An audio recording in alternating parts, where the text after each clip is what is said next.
네, 안녕하세요. 축구생각입니다. 주말에 있는 축구 승무패 토토 22회차 최종 픽 공유 드리도록 하겠습니다. 제가 평균적으로 8개에서 10개가 적중이 되기 때문에 그 점 참고해 주시면 좋을 것 같고요. 그리고 뭐 멤버십 관련해서는 베팅 내역이라든지 아니면 단톡방 참여를 희망하고 싶으신 분들만 멤버십에 가입을 해주시면 좋을 것 같습니다. 첫 번째 경기입니다. 첼시 대 브라이튼의 경기고요. 두 팀 맞대결에서의 특이사항은 첼시가 홈일 때 2연속 무승부를 하고 있고 브라이튼 상대로는 조금 좋았었던 전적을 보여주고 있습니다. 지금 첼시가 주중에 챔피언스 리그가 있었기 때문에 체력적인 부담은 분명히 있을 상황이고 지금 부상자 현황 같은 경우에는 뭐 특별한 부상자는 첼시 쪽은 없는 것 같고요. 그리고 브라이튼 같은 경우에는 랄라나 그리고 제레미 램프티 선수가 결장 예정입니다.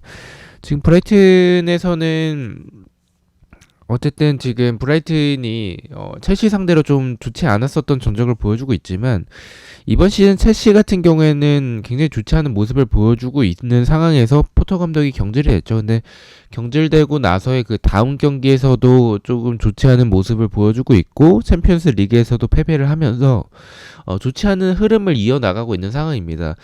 지금 현재 경기력만 놓고 봤었을 때는 첼시보다는 브라이튼이 조금 더 좋은 부분을 보여주고 있다라고 생각은 합니다. 다만 브라이튼이 원정에서의 경기라는 점이나 뭐 첼시가 감독이 경질되고 나서의 경질 버프가 발휘가 되지는 않았지만 그래도 그 전보다는 좀 좋았었던 부분들을 보여주고 있다라는 생각을 좀 가지고는 있긴 해서 포터 감독의 이 첼시를 운영할 때 모습보다는 조금 더 좋은 부분을 경질 이후에는 보여주고 있다고 생각을 합니다. 경기력적인 측면에서. 그래서 저는 사실 뭐 두 팀을 봤었을 때 누가 유리하다라고 보기는 조금 어려운 상황인 것 같긴 해서 저는 첼시가 브라이튼보다는 전적에서 좀 강했었던 부분을 보여주고 있고 그래도 홈에서의 경기라는 점 그래 경기력은 조금 더 브라이튼이 앞서는 부분이나 첼시가 주중에 챔피언스 리그가 있었기 때문에 체력적인 부담까지 있었다라는 부분을 생각을 해봤을 때는 무승부가 가장 적합한 경기지 않을까라고 생각을 하고 있습니다. 첼시의 단독 무승부를 가져가 보도록 하겠습니다. 개인적으로 이 경기는 3등분이 되지 않았다면 저는 좀 지웠을 경기라고 생각을 해요. 그만큼 좀 선택하기가 가장 좀 어려웠었던 경기였다라고 말씀을 드리고 싶습니다. 자, 두 번째 경기입니다. 에버튼 대 풀럼의 경기고요. 두 팀 맞대결에서의 특이사항은 없고 에버튼이 조금 더 좋았었던 전적을 보여주고 있습니다.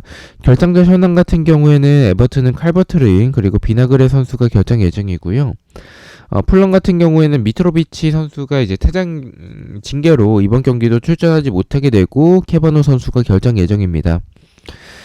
미트로비치가 없는 풀럼, 미트로비치가 있었다면 그래도 풀럼 쪽이 조금 더 경기력이 좋지 않을까라고 생각을 하긴 했었겠지만 지금 미트로비치가 없는 풀럼이라면 사실 전력에 큰 손실이 있는 상황이고 에버튼도 칼버트레인이 없을 때의 모습들이 좀 아쉬운 부분들이 굉장히 많습니다. 그래서 경기력적으로는 저는 누가 유리하다라고 보기가 좀 어려운 것 같아요. 이 경기도 좀 첫 번째 경기와 마찬가지로 저에게는 있어서는 조금 굉장히 고민이 많이 됐었던 경기였었고 투표율이 지금 에버튼이 생각보다 낮은 정배당을 받고 있어요. 풀럼의 흐름이 미트로비치가 부상일 때 흐름이 좋지 않았었고 부상 복귀 후에는 또 퇴장 징계를 받으면서 여전히 좋지 않은 흐름을 보여주고 있는 풀럼이라서 에버튼에게 굉장히 낮은 정배당을 준 것 같습니다. 더군다나 홈에서의 에버튼이라는 이점도 있겠고요. 근데 저는 사실 풀럼이 에버튼 상대로 경기력이 밀리지는 않는다라고 생각을 하고 그만큼 에버튼의 경기력이 저는 좋지 않다라고 생각을 하고 있는 상황이라서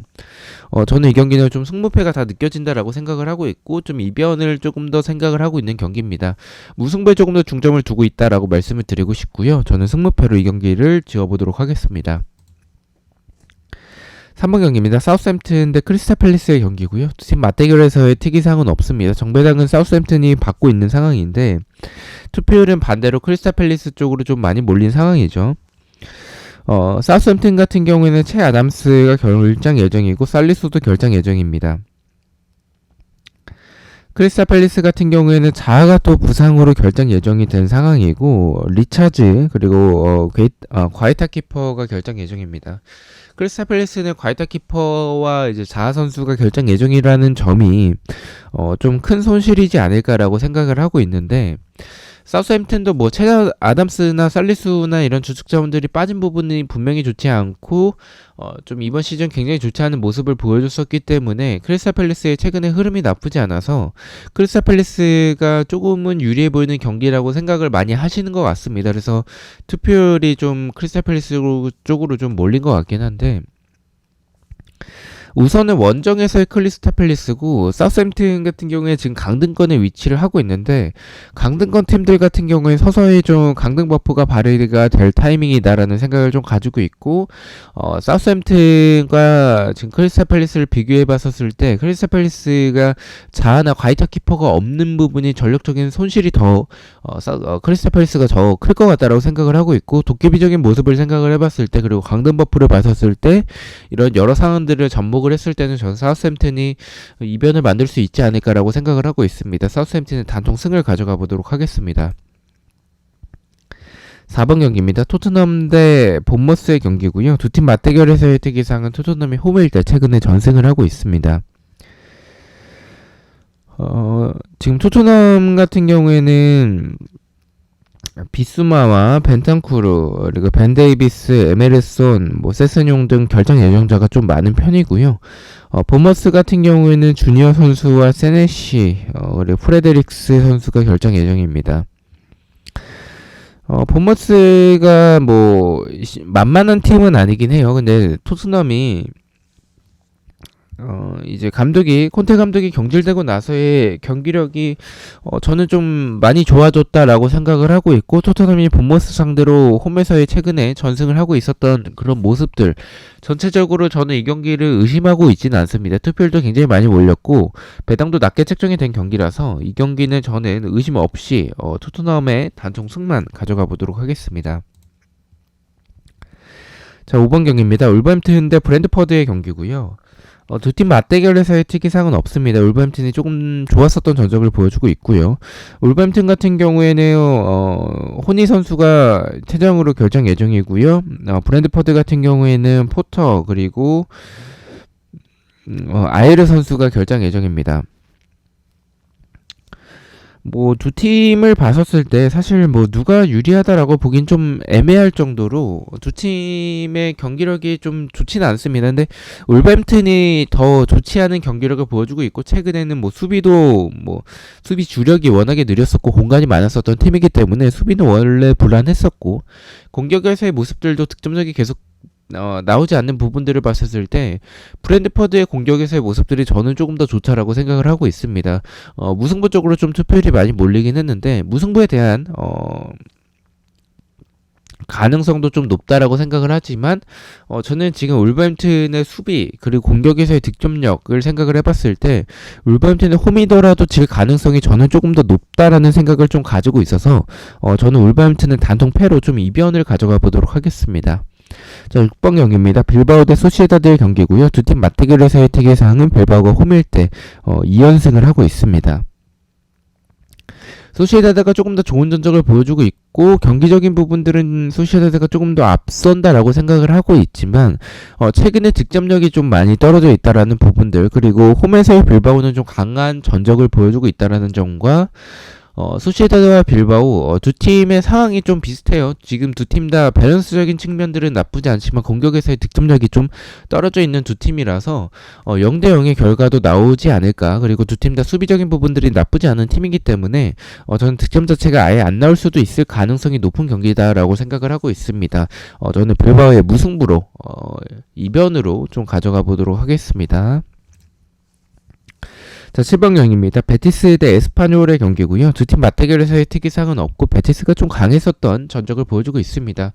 이 경기는 의심하고 있지 않습니다. 베티스가 에스파뇰 상대로 강했었고, 에스파뇰이 만약에 홈이었다면 베티스가 수비에서의 공간들이 워낙에 많은 팀이고 공격에서의 좀 득점적인 부분들이 많이 떨어져 있는 상황이라서 좀 무승부에 대해서 고민을 했겠지만, 베티스가 홈에서의 모습이라면 에스파뇰도 수비가 좋지 않기 때문에 베티스의 무난한 승리를 생각을 하고 있습니다. 베티스의 단통 승을 가져가 보도록 하겠습니다.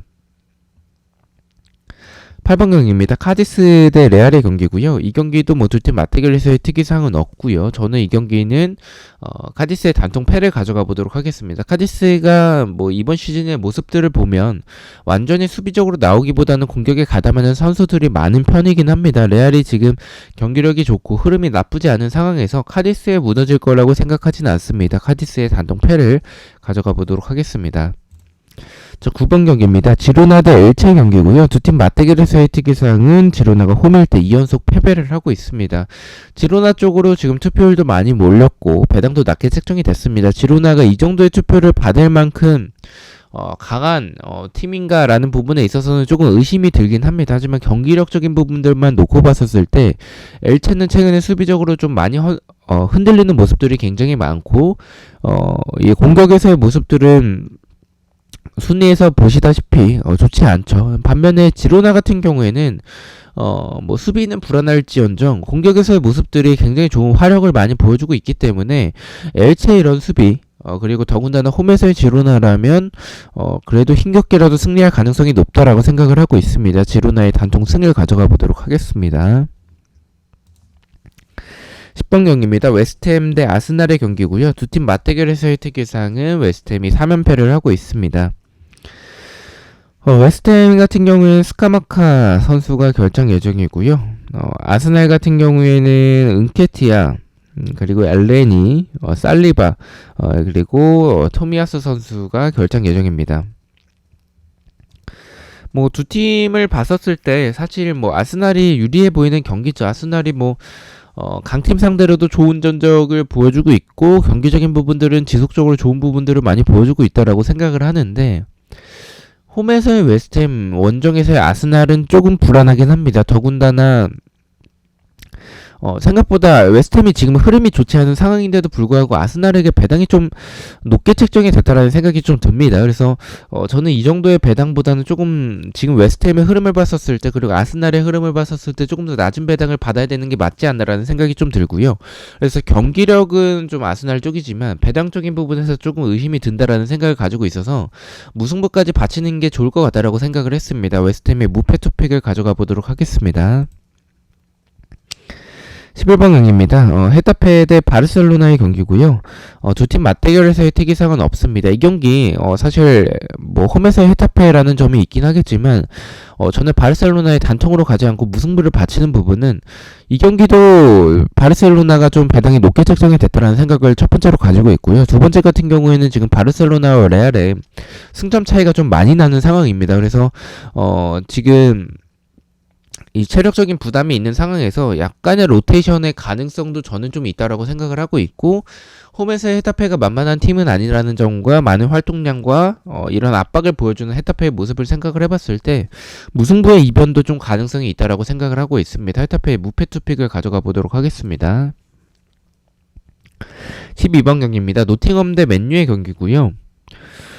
일단은 맨유가 노팅엄 상대로 지금 뭐 3연승을 하고 있는 상황인데 주중에 유로파가 있었기 때문에 체력적인 부담이 분명히 있을 거예요. 뭐 세비야 상대로 좋지 않았었던 전적을 무승부를 만들어내면서 홈에서의 무승부를 만들어내면서 체력적인 부담과 그리고 좋지 않은 결과 이런 부분들을 보여주고 있는데 맨유가 최근에 흔들리고 있는 모습은 맞습니다. 하지만 저는 노팅엄이라는 팀이 수비적으로는 저는 좀 굉장히 좀 아쉬운 부분들이 많은 팀이라고 생각을 해요. 그래서 맨유가 지금 좀 아쉬운 흐름을 보여주고 있는 상황은 맞지만 노팅엄의 수비 정도는 저는 뚫어낼 가능성이 있다라고 생각을 하고 있습니다. 근데 저는 말씀드렸다시피 맨유가 최근에 좋지 않은 흐름이나 이 체력적인 부담을 생각을 해봤을 때 무승부의 이변까지도 가져갈 볼만한 경기라고 생각은 하고 있습니다. 하지만 저는 다른 경기에 폴더를 많이 썼기 때문에 이 경기는 단통으로 노팅엄의 단통 패를 가져가 보도록 하겠습니다. 13번 경기입니다. 아틀레티코 대 알메리아의 경기고요. 두 팀 맞대결에서의 특이사항은 아틀레티코가 홈일 때 3연승을 하고 있습니다. 사실 아틀레티코가 너무나도 유리해 보이는 경기죠. 근데 저는 자꾸만 뭐 근거 없는 상황이긴 한데 의심이 좀 듭니다. 알메리아가 저는 역습에서의 나쁜 모습을 보여주는 팀은 아니기 때문에 물론 폴더가 없으시다면 당연히 단통승을 가져가는 게 맞지만, 저는 좀, 라리가 특성상 가장 큰 이변이 이 경기가 나오지 않을까라는 생각을 좀 가지고 있고, 어, 이 많은 라리가 경기들 중에서 이러한 이 배당이 너무나도 낮게 책정이 되고 투표율이 많이 몰렸을 때, 그것이 좀 완벽한 강팀이 아니었을 때는 저는 좀 이변이 나올 수도 있다라는 생각을 좀 가지고 있어서 좀 근거 없긴 하지만 이 경기는 승무패로 좀 지어보도록 하겠습니다. 자, 마지막 경기입니다. 발렌시아 대 세비야의 경기고요. 두 팀 맞대결에서의 특기사항은 2연속 무승부를 하고 있습니다. 이 경기는 좀 쉽게 생각을 했습니다. 세비야가 발렌시아 상대로 좋은 전적을 보여주고 있죠. 근데 발렌시아는 지금 흐름이 좋지 않고 강등권에 위치하고 있습니다. 하지만 강등 버프가 발휘가 될 타이밍에 세비야는 맨유의 원정을 떠났었고 주중에 유로파가 있었기 때문에 체력적인 부담이 분명히 있을 만한 팀이라서 저는 세비야가 지금 맨유 상대로 이제 무승부를 만들어내면서 리그 경기보다는 좀 유로파에 집중하는 모습이 있다라고 좀 생각을 하고 있습니다. 그래서 체력적인 부담, 그리고 발렌시아의 강등 버프, 그리고 발렌시아가 흐름은 좋지 않지만 경기력이 나쁘다라는 생각은 하지는 않고 있어서 저는 발렌시아의 단통 승으로 어떻게 보면 이변이죠. 이변으로 가져가 보도록 하겠습니다. 자, 이렇게 해서 14경기에 대해서 최종픽 공유를 모두 마쳤고요. 저는 또 승무패와 프로토 경기들로 다시 찾아뵙도록 하겠습니다. 시청해주셔서 너무나도 감사드리고 구독과 좋아요 너무나도 감사합니다. 감사합니다.